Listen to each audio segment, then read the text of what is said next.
leer desde el versículo 31.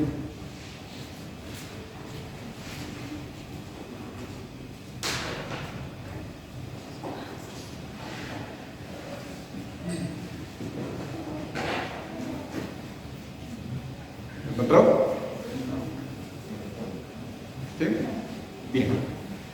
Procurad pues los dones mejores, mas yo os muestro un camino aún más excelente. Si yo hablase lenguas humanas y angélicas y no tengo amor, vengo a ser como metal que resuena o címbalo que retiñe. Y si tuviese profecía y entendiese todos los misterios, toda ciencia, y si tuviese toda la fe, de tal manera que trasladase los montes y no tengo amor, nada soy. Y si repartiese todos mis bienes para dar de comer a los pobres, y si entregase mi cuerpo para ser quemado, y no tengo amor, de nada me sirve. El amor es sufrir. Vamos a orar. Padre, te damos gracias por este día, por tu misericordia, porque podemos estar reunidos en la iglesia, alabando tu nombre, Señor, cantando juntos, rindiendo un homenaje a tu gloria por todo lo que significas para nosotros y lo que has hecho en nuestras vidas. Padre, te pedimos, ahora que vamos a abrir tu palabra, ella que nos exhorta, nos transforma, nos permite vivir como nos mandás vivir. Te pedimos, Señor, que podamos entender, te pedimos, Señor, que podamos dejar de lado los argumentos contrarios, que sean vencidos por el poder de tu palabra, por la iluminación de tu Espíritu Santo en nosotros.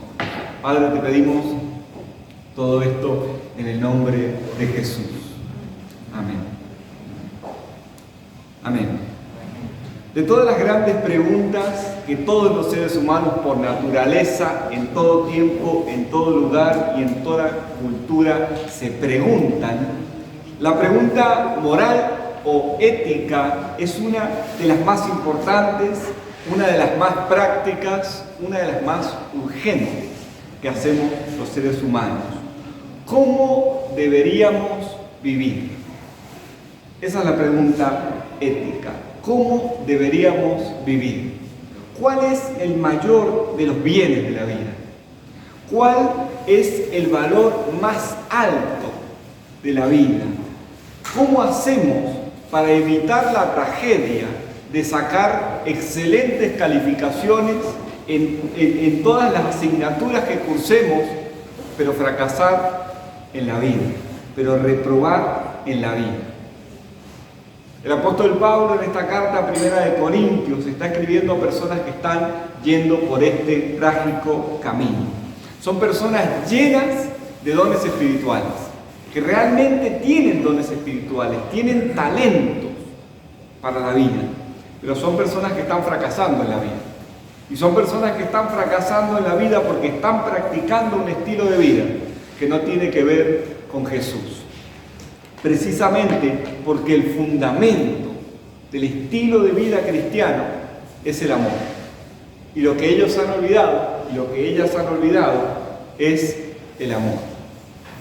Estamos predicando una serie sobre el amor. La verdad que creo que en mi estudio personal, y seguramente usted también en la predicación, uno queda sorprendido ante lo que la Biblia dice respecto del amor. El amor es la base de la ética cristiana. De hecho, la Biblia dice más: el amor es la ética cristiana. Por eso nuestro título para esta serie, Ama y haz lo que quieras, que expresa la relación precisamente entre el amor y las cosas que hacemos en la vida, el estilo de vida, la práctica ética que hacemos en la vida. Frase además que Agustín, que no depende del ingenio de Agustín de Hipona, sino que es simplemente una forma de parafrasear al apóstol Pablo. Cuando escribió a los Gálatas en el capítulo 5, versículo 14, en efecto, toda la ley se resume en un solo mandamiento: amarás a tu prójimo como a ti mismo. Y en Romanos capítulo 13, versículos 8 al 10, dice Pablo: no tengan deudas con nadie, aparte o solo tengan la deuda de amarse los unos a los otros. Escuche esta frase: porque el que ama al prójimo ha cumplido la ley. Porque el que ama al prójimo ha cumplido la ley. Los mandamientos, versículo 9 del capítulo 13 de Romanos, los mandamientos: no adulteres, no mates, no hurtes, no des falso testimonio, no codicies, y cualquier otro mandamiento se resume en esta sentencia: amarás a tu prójimo como a ti mismo. Y el último versículo 10 de este capítulo 13 dice: el amor no hace daño a nadie, de modo que el amor es el cumplimiento de la ley. Y a su vez el apóstol Pablo no está inventando nada tampoco, sino que está siguiendo al Señor Jesucristo cuando en Mateo 22, desde el versículo 36 en adelante, lo increpa un supuesto maestro de la ley con la pregunta: ¿qué es lo más importante de la Biblia? ¿Cómo podríamos resumir la Biblia brevemente, simplemente? Y Jesús responde: ama a Dios y ama a tu prójimo como a ti mismo. El amor cristiano es, por tanto, la ética cristiana. Cuando yo hablo de ética, si usted no me entiende a qué me refiero a las normas que rigen nuestra conducta. Las normas y parámetros que rigen nuestra conducta. Ética es la respuesta a la pregunta: ¿cómo debemos vivir? ¿Cómo debemos vivir? Y cuando decimos que el amor cristiano es la ética de Jesús, decimos que vivir según el amor cristiano es vivir como Dios manda. Vivir según el amor cristiano es vivir como Dios manda. Esto es lo que hace Pablo en el capítulo 13 de Primera de Corintios. Le enseña a esta gente cómo deben vivir para que los dones y talentos que ya tienen no se malogren. Para que los dones y talentos que tienen no tengan el pleno beneficio que pueden tener para nuestras vidas. Por tanto, les propongo en el día de hoy que veamos dos puntos. En primer lugar, que estudiemos la respuesta que el Nuevo Testamento da a la pregunta de cómo debemos vivir. ¿Qué principios rigen el estilo de vida cristiano? Y en segundo lugar, que lo apliquemos, hagamos la aplicación que hace Pablo, la primera aplicación práctica que hace Pablo. El amor es sufrir. ¿Está conmigo entonces? ¿Vamos? Mi primer punto entonces: ¿cómo debemos vivir? Repasemos brevemente lo que hemos visto hasta este momento, para aquellos que no han podido estar con nosotros y para aquellos que necesitan refrescar. Lo primero que dijimos es que el amor cristiano no es un sentimiento, no es algo natural o accidental. Ven que el amor tiene mucho de accidental. En realidad, el amor cristiano es una decisión voluntaria. No es cuestión de cómo usted se sienta o de que tenga ganas o no tenga ganas, sino de que se decida a obedecer. En segundo lugar, dijimos que Dios es el que hace posible este amor. Que Dios es el que hace posible este amor, porque Dios es amor. Esa es la argumentación del apóstol Juan en la primera carta de Juan. Él dice: Dios es amor. El amor que nosotros somos capaces de expresar no es otra cosa que Dios viviendo en nosotros. Por eso es que para Juan, el que conoce a Dios, ama. Para él es algo absolutamente obvio y natural. Porque para Juan conocer a Dios no es ni remotamente una cuestión abstracta o de conocimiento teórico. Para Juan conocer a Dios es caminar con Dios. Es tener una relación personal con Dios. Y dice Juan: el que entra en esa relación, ama. Se expresa naturalmente en amor. Y tercero, que lo único que da razón de ser a las acciones humanas es vivir en amor. Esto fue lo que trató de sostener, dicho en una frase, el pastor Camilo en su última predicación. Fue muy insistente en que sin amor nada tiene sentido. Nada. No importa qué hagamos, no importa qué tan sacrificial nos presentemos ante la realidad, no importa cuánto demos, no importa qué tanto talento o don tengamos.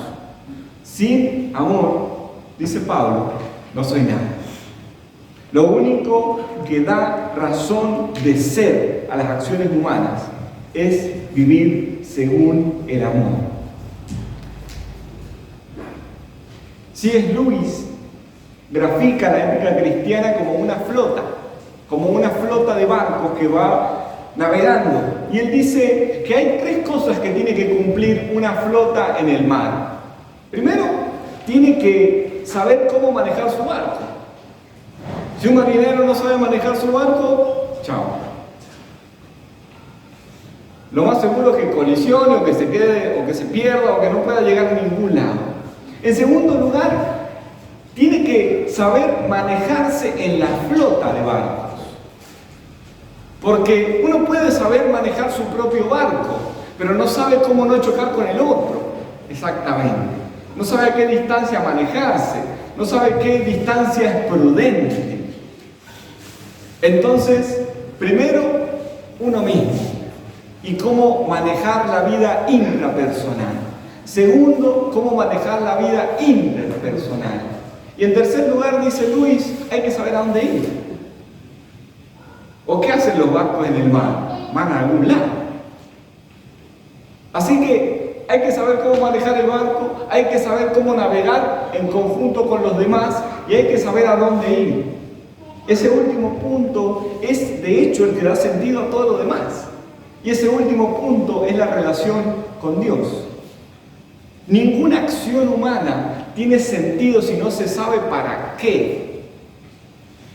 Ninguna acción humana tiene sentido si no se sabe para qué la hacemos. ¿Qué finalidad perseguimos? Si hay algo hacia dónde navegamos. Los cristianos respondemos que navegamos hacia una comunión plena con Dios, que es lo mismo que nuestra felicidad. Si usted quiere, díganlo al revés. Los cristianos decimos que navegamos hacia nuestra plena felicidad, que es lo mismo que una perfecta relación con Dios. La plenitud del ser humano, la felicidad del ser humano, es una buena relación con Dios. Ese es el fin de todo lo que hacemos. Esa es la razón de todo el estilo de vida que nosotros planeamos. Usted quiere escuchar la receta más efectiva, escuche, la receta más efectiva para que llegue usted a un punto en su vida en que no sepa para qué vive, en que no sabe para qué hace lo que hace. Viva sin Dios.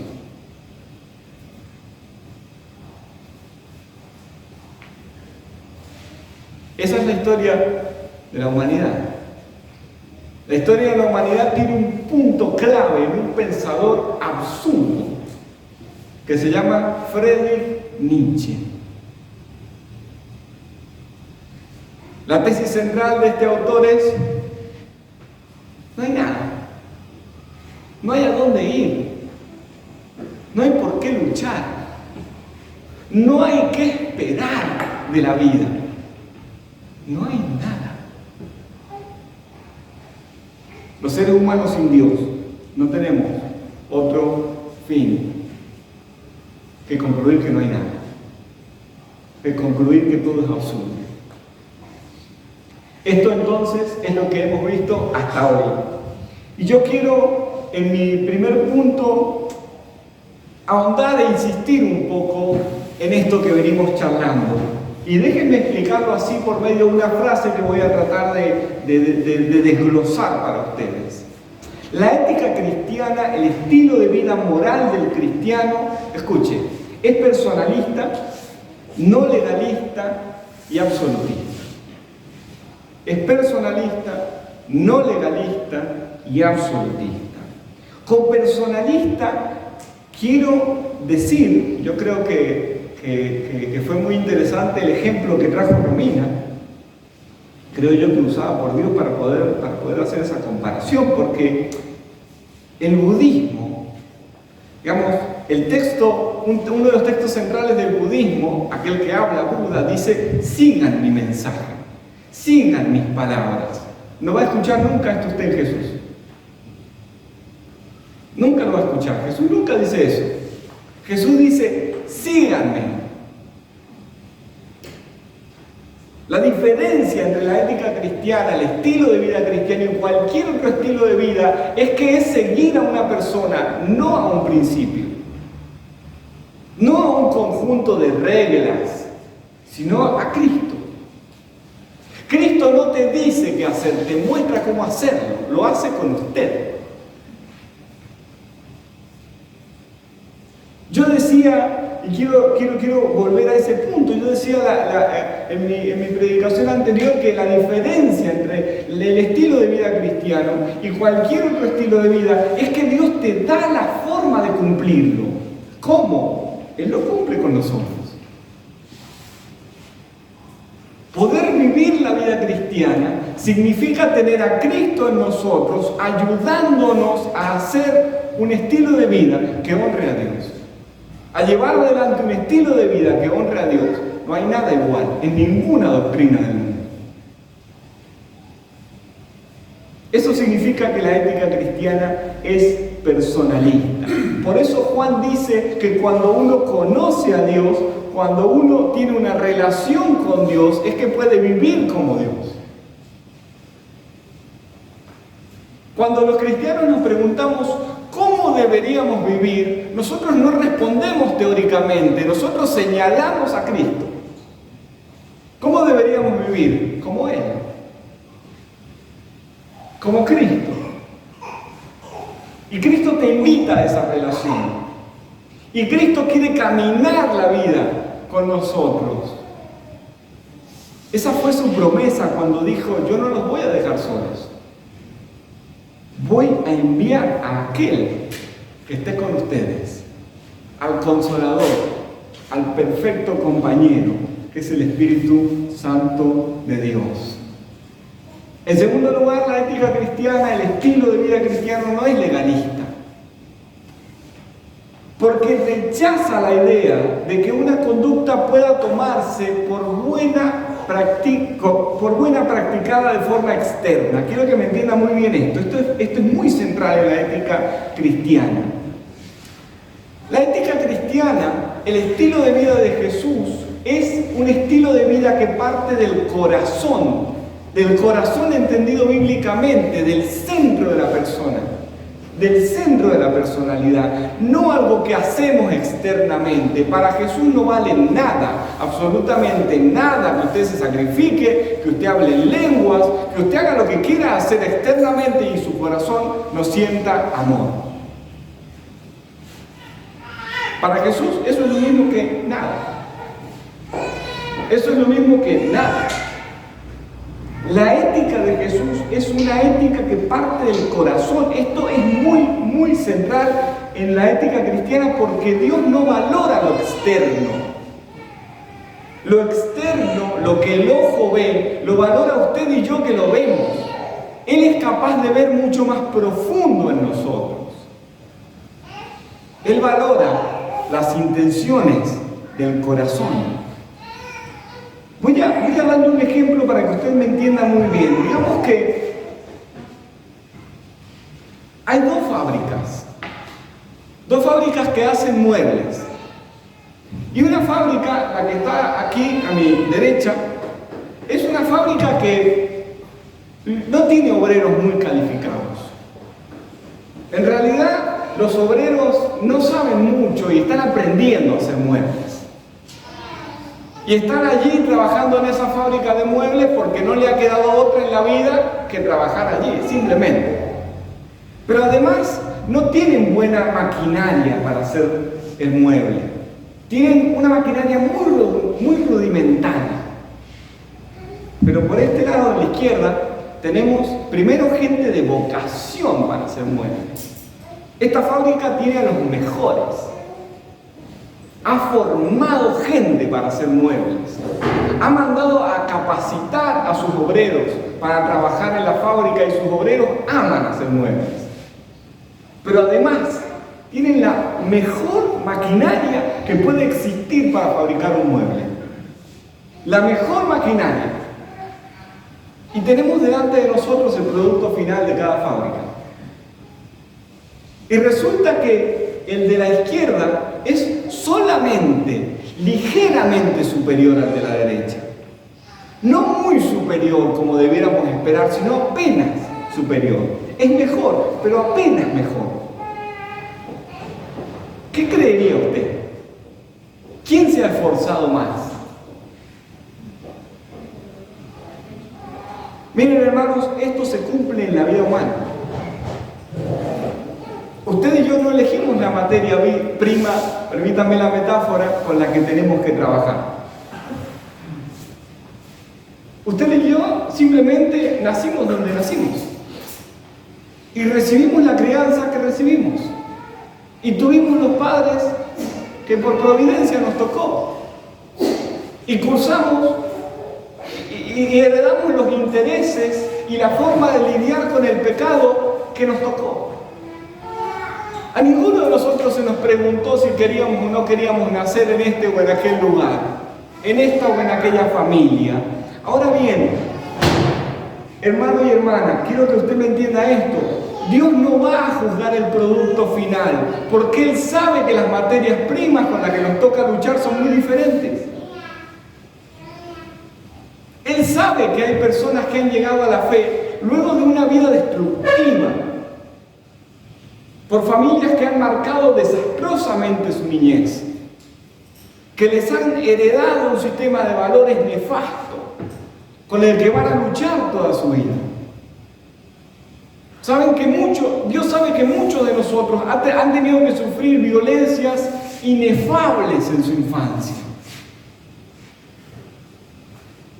Por tanto, no puede usted esperar el mismo producto final que de aquel que ha nacido en un hogar cristiano, que ha sido formado con ejemplos vivos de fe, con personas que desde niños los han instruido en la palabra de verdad. Esto es lo que Jesús quiere decir cuando dice: al que mucho se le da, mucho se le pide.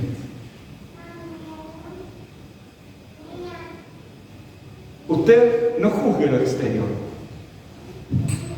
Aprenda que Dios sabe cómo es nuestra forma interior de luchar con lo que recibimos. ¿Y sabe qué? En el día final, cuando usted y yo estemos ante el Padre, la materia prima que recibimos no va a contar. No va a contar en absoluto. Por primera vez, cuando estemos ante el Padre, usted y yo vamos a poder ver claramente lo que pasaba en nuestro corazón, con lo que tuvimos que luchar. Y yo espero que ojalá que el producto de aquellos que han tenido una muy buena materia prima pueda ser igual que el que no tuvo una materia tan buena con la que luchaba. Nosotros no somos capaces de ver el esfuerzo que hacen las personas con lo que están luchando las personas. Nosotros solo vemos lo que pasa fuera de las personas, pero Dios ve más profundo. Y en tercer lugar,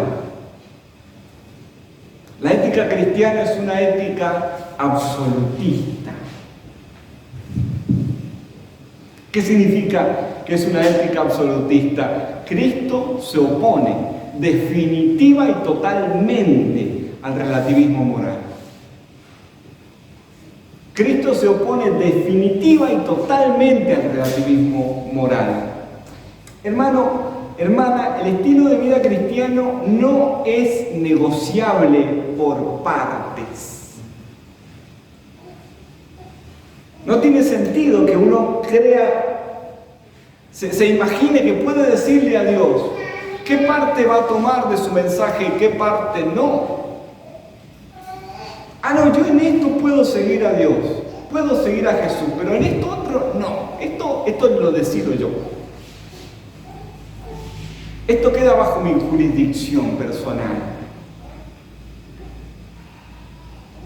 Usted solamente tiene que ver la radicalidad del llamado de Jesús.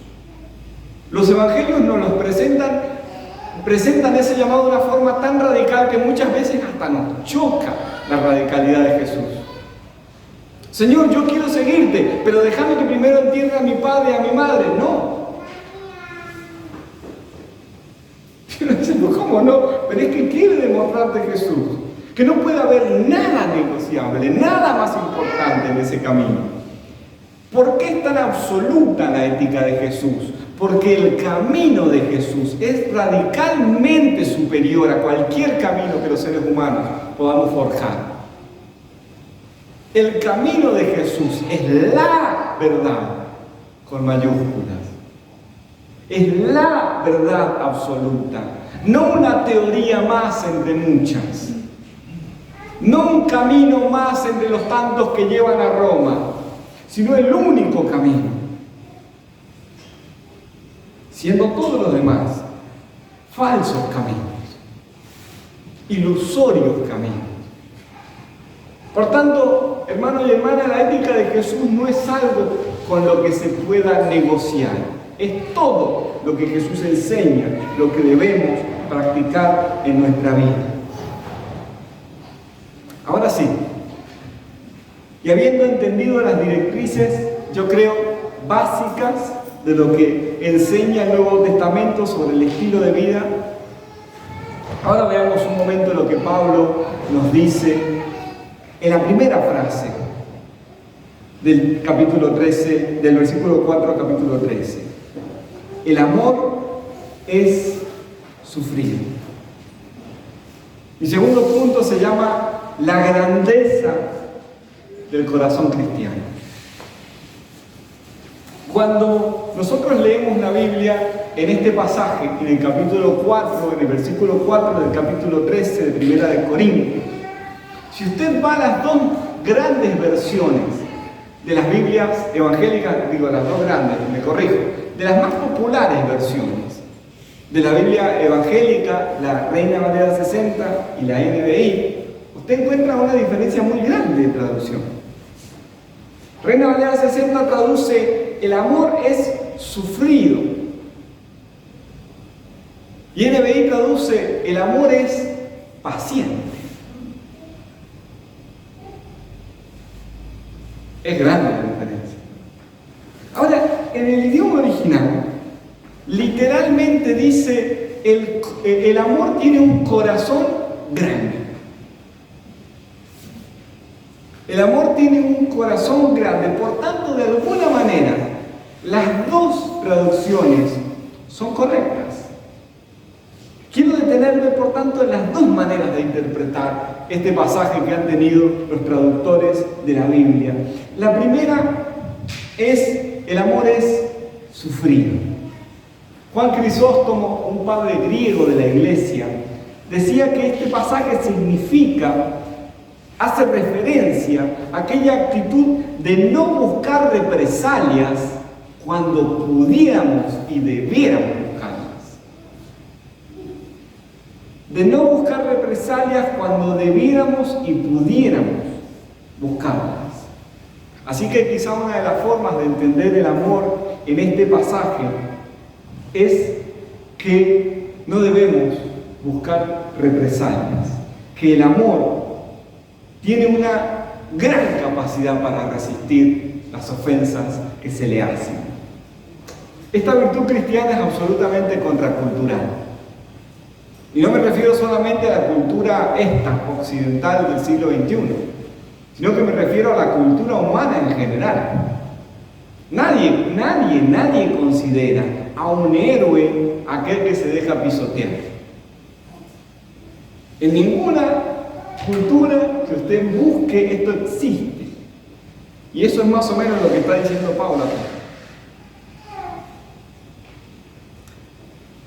La venganza es un valor de nuestra sociedad. La represalia es un valor de nuestra sociedad. Una de las novelas contemporáneas argentinas más vendidas y también mejor escritas, por supuesto, muy buena, se llama La pregunta de sus ojos. Quizá usted no leyó la novela, pero vio la película, El secreto de sus ojos. Esa novela y esa película relatan una historia absolutamente terrible. Una mujer es encontrada asesinada y violada en su casa. Empiezan las investigaciones y resulta que descubren quién es el asesino. Y logran incluso hacerle confesar el asesinato. Pero por corrupciones judiciales, esa persona queda libre. Hacia el final de la novela, el investigador vuelve a la casa del esposo de la difunta. Y cuando está charlando con él, se da cuenta que hay ciertas tensiones en el diálogo. Entonces empieza a indagarlo con más vehemencia, hasta que el hombre le confiesa que él tiene al asesino en su casa, que lo ha secuestrado hace muchos años y que lo tiene en una celda. Cuando uno sale de esa novela, uno siente un gustito a justicia. A uno le parece que está bien que sea así. ¿Cómo podía andar suelto ese tipo de ser humano que se pudre en la cárcel, que sufra hasta que muera? No es muy nuestro este sentimiento. No es muy propio de lo que cada uno de nosotros escucha y piensa muchas veces. Ahora yo no estoy diciendo que las personas no deban pagar por sus pecados, y es de ninguna manera lo que la Biblia dice. Pero lo que yo estoy tratando de ver es el amor. Yo he definido el amor, hemos definido el amor bíblicamente como esa actitud de nuestra voluntad de buscar el bien de todos a pesar de cómo somos. No les libramos de pagar lo que han hecho, pero sí esperamos que puedan cambiar, que puedan corregirse, que puedan recibir perdón, que puedan ser redimidos. Y esto es absolutamente contrahumano. Es contrahumano, ya no le digo ni contracultural. Los seres humanos no buscamos ni practicamos este amor. Este amor nos es absolutamente imposible de manera natural a los seres humanos. Y por eso es que solo es Dios el que puede hacernos amar así. ¿Está aquí conmigo? Pero una negación a la represalia en nuestro corazón no es la única manera de entender esta traducción. Yo le dije que este término, yo le dije que literalmente el término significa corazón grande. Y notemos que la NBI traduce paciente. El amor es paciente. Tener un corazón grande es tener espacio, es ser paciente con las personas, con las cualidades diversas de las personas. A mí me gusta una palabra para que yo hubiera traducido así, permítanme esa falta de humildad. Yo le hubiera puesto amplitud. Yo hubiera traducido: el amor es amplio. Porque en realidad creo que el apóstol Pablo está haciendo referencia a esa capacidad que nos da el amor de Dios de ser amplios con las personas, de ser capaces de tener paciencia, espacio con las personas. Una vez más, esto es absolutamente contra lo que solemos hacer todo el tiempo. Uno tiene paciencia, tiene amplitud, es abierto con aquellos que le caen bien. con los que tiene afinidad. Pero es absolutamente estrecho con los que no le caen bien. Pero, insisto, absolutamente. Si los podemos ignorar, mejor. Si tenemos la forma de no frecuentarlos nunca, qué bueno. Ni bien empiezan a hablar, si están en el mismo círculo, si hemos tenido la desgracia de que estén en el mismo círculo, y empiezan a hablar, uno agarra el celular y revisa Facebook o Instagram, o justo tiene ganas de ir al baño, o justo tenía un compromiso urgente que no puede postergar. Pero no somos amplios. Si hay algo que no es parte de nuestro ser, es que no somos amplios, no tenemos corazón amplio. Tiene que venir la explosión de Dios a nosotros para ampliar nuestro corazón. Es una tragedia, hermanos, que muchos cristianos y cristianas no entiendan en nuestros días cómo en este punto del amor tiene un rol central, definitivo, la iglesia.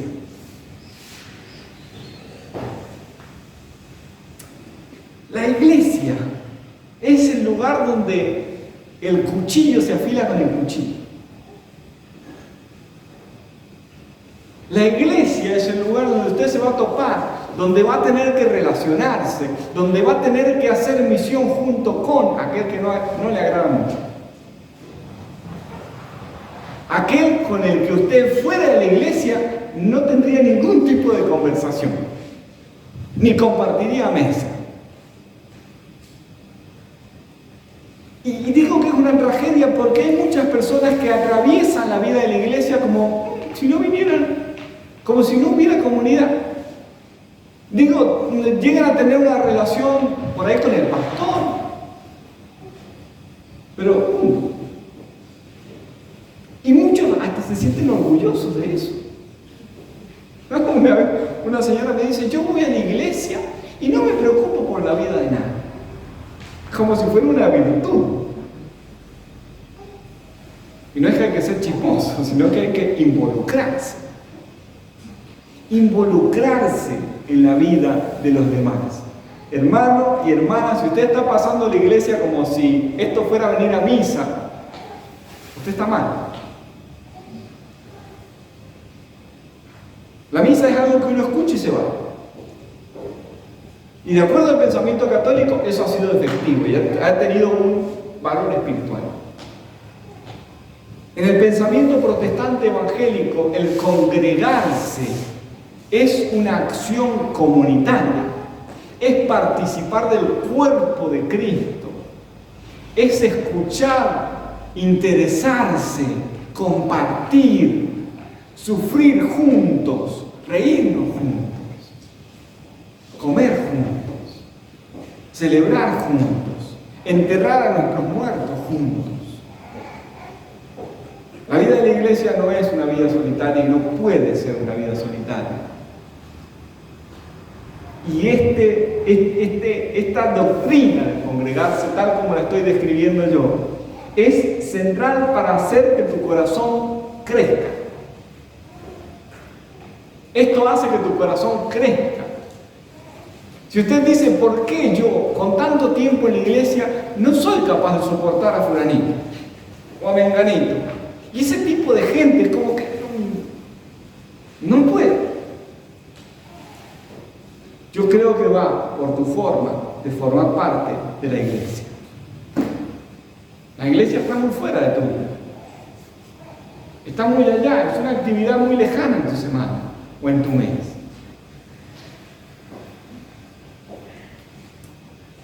Involúcrese. Escuche, conozca, vea las caras, no solo de los que quiere, porque le caen bien, sino de los demás. De los que no están tan cerca de su manera de ser, de su pensamiento, y descubra cómo empieza a crecer. Descubra cómo empieza a ampliarse su corazón.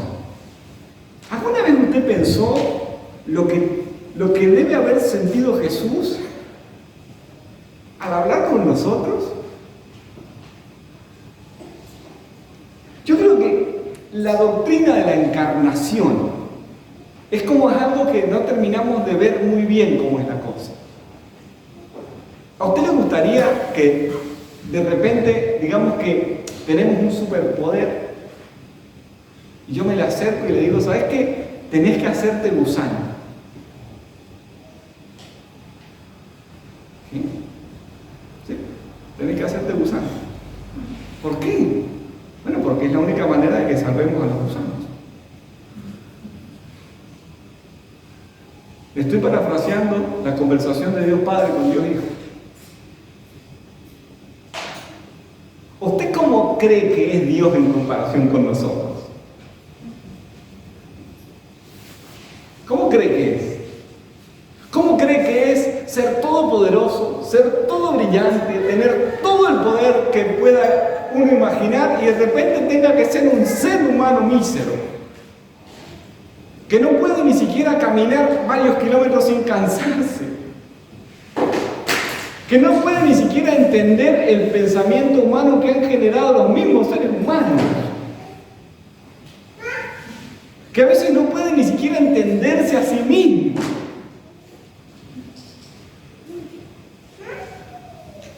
Eso es lo que hizo Jesús. Y aquí estuvo con nosotros y nos escuchó. Y realmente nos escuchó. Y nos sigue escuchando. Y tuvo paciencia. Y lidió con Judas, un traidor. Y lidió con el terco de Pedro. Y con el arrogante de Pablo. Y con el arrogante de Juan. Y él lo soportó. Porque su corazón era amplio para nosotros. La Biblia tiene una palabra hebrea para Dios. Yo sé que suena cómico, pero es literalmente del hebreo. Cuando usted lee en el Antiguo Testamento que Dios es paciente, literalmente en el Antiguo Testamento dice que Dios es narigón. Literal. ¿Por qué? Porque en el pensamiento tan concreto que tenían los hebreos, la nariz era una forma de mostrar, algo que pasaba en el interior cuando uno se enojaba. ¿Ven? Cuando uno se enoja. Entonces ellos decían, Dios tiene una nariz tan grande que no llega a irarse nunca con nosotros. Porque si se llegara a irar, hay de nosotros. Él tiene mucha paciencia. Muchísima paciencia. Hermanos, desde los primeros seres humanos, Adán y Eva, que decidieron no obedecerlo y tomar su palabra como mejor que la de Dios, hasta hoy en el siglo XXI, los seres humanos no hemos hecho más que despreciar a Dios. Y Él es paciente. Y Él vuelve a nosotros. Y cuando Adán y Eva lo traicionaron creyéndole a la absurda serpiente, Él volvió a charlar con ellos y los consoló. Si bien los juzgó, los consoló cuando le dijo en el capítulo 3, versículo 15, yo voy a levantar de la simiente de la mujer el que pise la cabeza de la serpiente. Esa paciencia está en usted. Ese amor vive en usted. Ese amor, dice la Biblia, ha hecho morada en nuestra vida. No tenemos que esforzarnos o sacar una fuerza sobrehumana para hacer crecer nuestro corazón y ser pacientes, sino que tenemos que dejar trabajar a Dios con sus métodos. Y uno central es la vida de iglesia. Dios es el supremo ejemplo de la paciencia. Pongo una ilustración más. Robert Ingersoll, un famoso ateísta del siglo XIX, que se hizo famoso porque daba conferencias donde él supuestamente demostraba que Dios no existe. Y al final de su conferencia él siempre se paraba en el atrio donde había expuesto y decía, si no es verdad lo que acabo de decir, le doy 5 minutos a Dios para que me fulmine. Claro, pasaban 5 minutos y no lo fulminaban. Y para este hombre, para este Robert, eso era como un argumento irrefutable de que evidentemente Dios no existe. Ante acto tan absurdo, un pastor coetáneo con este hombre le dijo: si usted cree que puede agotar en 5 minutos la paciencia de un Dios eterno, eso es una muestra más de su ignorancia.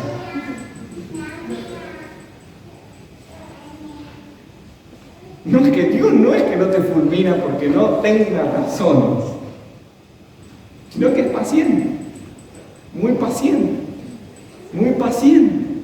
Y Él espera, y Él vuelve, y Él escucha, y Él cura, y Él acompaña. Eso es la amplitud de corazón. Hermanos, quiero concluir con esto. Nosotros hoy solo hemos presentado una de las afirmaciones del apóstol Pablo sobre el amor y queremos desarrollar, si Dios nos ayuda, todas. Hoy vimos la amplitud de corazón y la estructura, si ustedes quieren, de la ética cristiana, del estilo de vida cristiano. ¿Cómo debemos vivir? Sigue siendo una pregunta urgente para nosotros.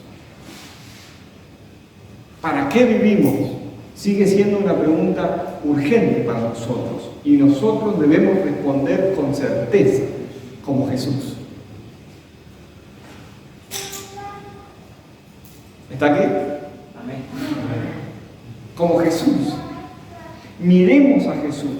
Entendamos que vivir como Jesús, más que aprender ciertas reglas, es entrar en una relación personal con Él. Es conocerlo en la intimidad. Es que su palabra nos muestre cómo vivía y cómo actuaba. Antes de decirte qué hacer, Jesús te muestra cómo hacerlo. Así que, hermano, hermana, abandone el legalismo. Abandone el legalismo.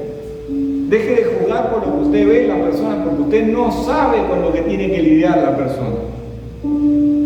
Usted no sabe qué tanto peso le ha tocado cargar, qué vida transitó, qué experiencias lo han marcado negativamente. Y empecemos a dar gloria a Dios cuando las personas de verdad se arrepienten y deciden seguirlo. Amén. Demos gloria a Dios cuando las personas se arrepienten y deciden seguirlo. No seamos de fácil juzgar, sino que nos gocemos, a pesar de los errores, de las personas que están convencidos de que deben cambiar, de que están esforzándose para cambiar. Y por último, crezcamos en nuestra amplitud de corazón. ¿Cómo? Dejando a Dios trabajar. Dejemos a Dios trabajar. Cuando usted se encuentre a sí mismo con estrechez, cuando usted diga, no sé cómo hacer para soportar a fulanito, deje a Dios trabajar. Piense a Jesús encarnándose, como describíamos recién, en algo absolutamente inferior a lo que Él era. Y vea su humildad ante las personas, su paciencia ante las personas, su trabajo lento con los que somos lentos. Crezca en su corazón. Todos tenemos estrechez. Todos estamos luchando con una persona, con alguien que no sabemos cómo recibirlo en nuestro corazón y en nuestro amor. Dejemos que Dios trabaje con nuestras vidas. Pongamos ante Dios nuestro corazón estrecho y que Él lo trabaje. ¿Está aquí? Vamos a orar. Le invito a que se ponga de pie un momento.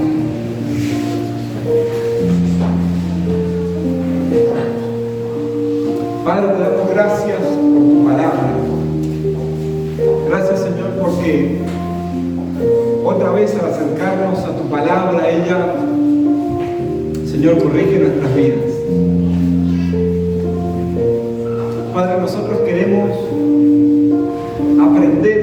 estilo de vida de Jesús. Ayúdanos a comprender, Señor, que antes de memorizar regla 1, regla 2, nosotros tenemos que mirar a Cristo. Tenemos que caminar con Cristo. La superioridad inmensa del mensaje bíblico es que no es el mensaje de alguien que habló hace 2000 años, sino que es el mensaje de alguien que habla hoy por medio de su palabra escrita a los corazones humanos. Hoy, Señor, hablas a nuestras vidas. Hoy ministras nuestros corazones. Hoy tu Espíritu Santo vive en nosotros. Cambia personalmente nuestra vida. Nos aconseja, nos exhorta y dice Pablo, incluso pide por nosotros lo que no sabemos pedir. Señor, te pedimos que podamos abandonar el legalismo de ver lo que hay externamente en el esfuerzo de las personas y saber que cada uno está luchando con una realidad muy diferente, que no hay ni siquiera dos realidades análogas. Cada uno ha tenido una experiencia particular, ha heredado una manera de lidiar con ciertas cosas. Y en esa materia prima, en esa base, en ese punto de partida, es que empezás a trabajar en nosotros.